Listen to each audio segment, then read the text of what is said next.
नमस्कार। आज के इस खास विश्लेषण में हम भारत के कॉर्पोरेट इतिहास के सबसे बड़े और दिलचस्प टर्नअराउंड्स में से एक पर बात करने वाले हैं। हम बात कर रहे हैं हिंदुस्तान जिंक के एक असाधारण कायापलट की। एक ऐसी कहानी जो न सिर्फ भारी भरकम आंकड़ों से भरी है, बल्कि ये भी दिखाती है कि कैसे कोई संस्था पूरी तरह से अपनी किस्मत बदल सकती है। चलिए सीधे मुद्दे पर आते हैं। Zinc and silver of India. शायद आपने एक कैचफ्रेज सुना हो। ये सिर्फ एक टैगलाइन नहीं है, बल्कि हिंदुस्तान जिंक लिमिटेड की एक बहुत ही मजबूत पहचान है। आज भारतीय उद्योग जगत में इनका एक बड़ा मुकाम है और यहाँ तक पहुँचने का इनका सफर भी उतना ही शानदार रहा है। आज की इस चर्चा को हमने 5 हिस्सों में बांटा है। हम इसके ग्लोबल पावर हाउस बनने, इसके प्राइवेटाइजेशन के सफर, बड़े पैमाने पर होने वाले माइनिंग ऑपरेशंस, इसके शानदार फाइनेंशियल स्केल और अंत में माइनिंग से हटकर किए गए कुछ दिलचस्प कामों पर नजर डालेंगे। तो चलिए शुरुआत करते हैं हमारे पहले भाग से, a global powerhouse. Hindustan zinc कोई आम कंपनी नहीं है। ये जस्ता, सीसा, चांदी और कैडमियम की एक इंटीग्रेटेड प्रोड्यूसर है। मतलब जमीन से मिनरल्स निकालने से लेकर उन्हें इस्तेमाल के लायक बनाने तक का सारा काम यही होता है। और जरा इसके ग्लोबल रुतबे पर गौर कीजिए। ये पूरी दुनिया में जस्ता यानी जिंक का दूसरा सबसे बड़ा उत्पादक है। ग्लोबल लेवल पर नंबर 2 होना सच में कोई छोटी बात नहीं है। अब आते हैं दूसरे भाग पर, द प्राइवेटाइजेशन जर्नी। इस कंपनी का इतिहास काफी उतार चढ़ाव वाला रहा है। 1966 में इसे एक सरकारी कंपनी यानी PSUs के तौर पर शुरू किया गया था। दशकों तक ये ऐसे ही चलती रही। फिर आया 2001, जब सरकार ने अपने विनिवेश या डिसइन्वेस्टमेंट प्रोग्राम के तहत इसे बेचने का फैसला किया। 2002 में Sterlite opportunities and ventures limited यानी SOVL ने इसे खरीदने के लिए एक ओपन ऑफर रखा और देखते ही देखते 2003 तक SOVL ने सरकार से शेयर खरीदकर इस कंपनी में मेजॉरिटी स्टेक हासिल कर लिया। अब यहाँ एक बड़ा सवाल उठता है, आखिर 2001 में इसे बेचने की नौबत क्यों आई? स्क्रीन पर दिख रहा ये लाल रंग का नीचे जाता तीर उस वक्त की पूरी कहानी बयां कर रहा है। दरअसल 2001 में ये कंपनी भारी घाटे में चल रही थी। आज की इस अपार सफलता की तुलना अगर हम उस घाटे वाले दौर से करें तो ये बदलाव सच में किसी चमत्कार से कम नहीं लगता। चलिए अब कॉर्पोरेट इतिहास से निकलकर थोड़ा जमीन के नीचे चलते हैं और तीसरे हिस्से की बात करते हैं, मैसिव माइनिंग ऑपरेशंस। इस स्लाइड में जो बात है वो सच में हैरान करने वाली है। हम बात कर रहे हैं रामपुरा आगोचा खदान की।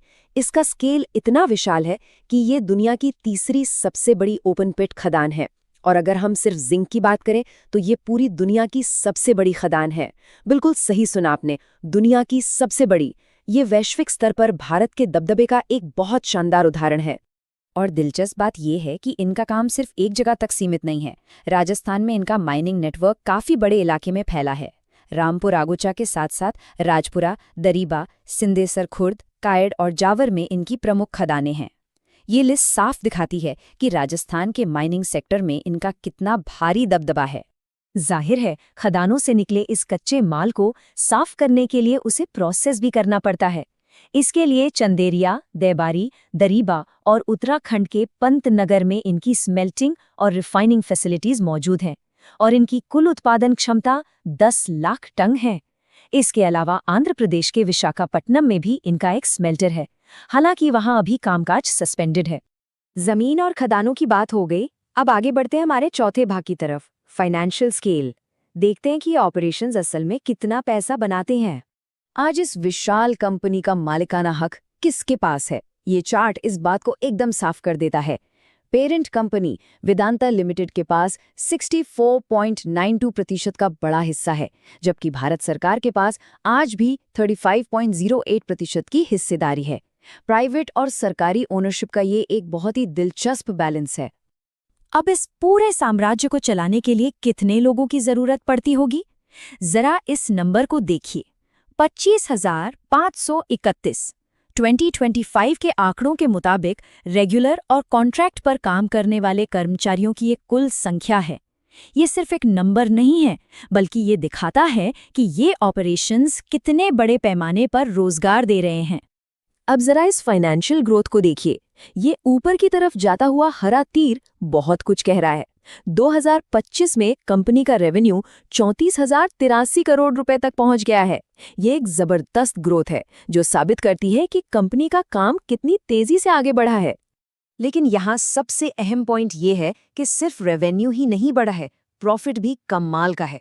2025 में इनकी नेट इनकम यानी शुद्ध मुनाफा 10,353 करोड़ रुपए रहा।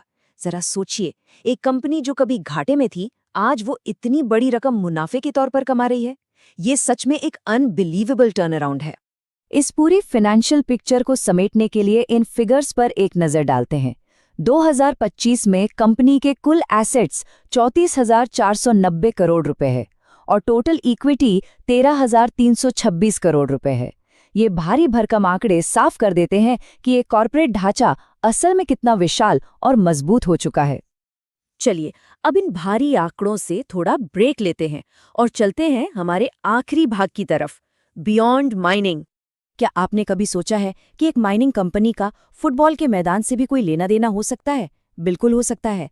जावर में स्थित जिंक फुटबॉल एकेडमी सीधे तौर पर हिंदुस्तान जिंक ग्रुप के अंडर आती है और ये कोई ऐसी वैसी एकेडमी नहीं है, बल्कि राजस्थान के top R league A division की मौजूदा चैंपियन है। माइनिंग की दुनिया से निकलकर स्पोर्ट्स में ये पहल कंपनी का एक बहुत ही शानदार और एनर्जेटिक पहलू है। तो इस पूरे सफर को देखने के बाद मन में एक गहरा सवाल जरूर आता है। एक ऐसी संस्था जो कभी भारी घाटे में डूब रही थी, वो आज अरबों डॉलर की एक ग्लोबल पावर हाउस बन चुकी है। हिंदुस्तान जिंक का ये पूरा सफर हमें इंडस्ट्रियल प्राइवेटाइजेशन की अपार संभावनाओं के बारे में क्या सोचने पर मजबूर करता है।